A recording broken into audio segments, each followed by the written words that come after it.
Late in the night of May 14th, 1988, a school bus full of 67 members of a church youth group was traveling southbound on Interstate 71 near Carrollton, Kentucky in northern Kentucky on their way home from a day of fun at Kings Island Amusement Park in Ohio.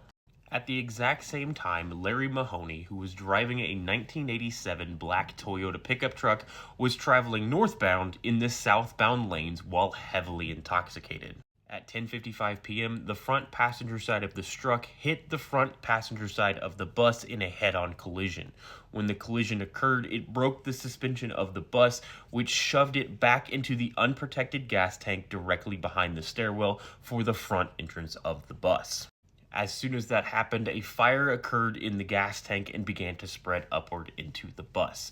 The bus driver grabbed a fire extinguisher and attempted to extinguish it, but the fire was fueled by the gas tank and spread very rapidly into the actual cab of the bus. Now, as the fire began to spread into the actual portion of the bus, many of the people aboard attempted to make it out the only working exit in the bus remaining, the rear door.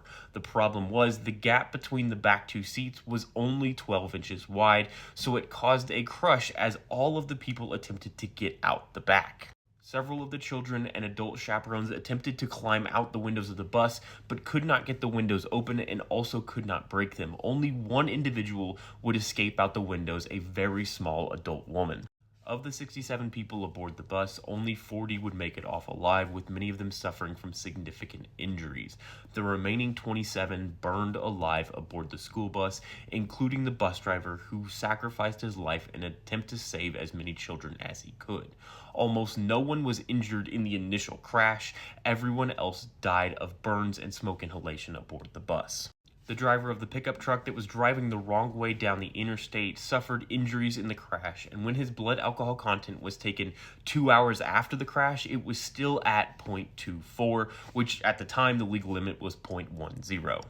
Mahoney was arrested and charged with 27 counts of manslaughter in the second degree, 27 counts of wanton endangerment, and 16 counts of assault in the second degree. He was convicted of all charges and was sentenced to 16 years in prison.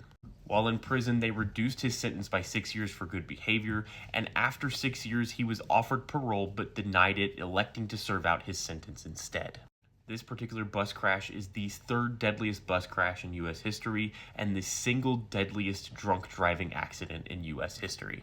In the aftermath of the crash, all school buses in Kentucky require much stricter regulations, including 9 emergency exits, using diesel fuel instead of gasoline, a cage around the gas tank, and a whole host of other regulations to make them significantly safer.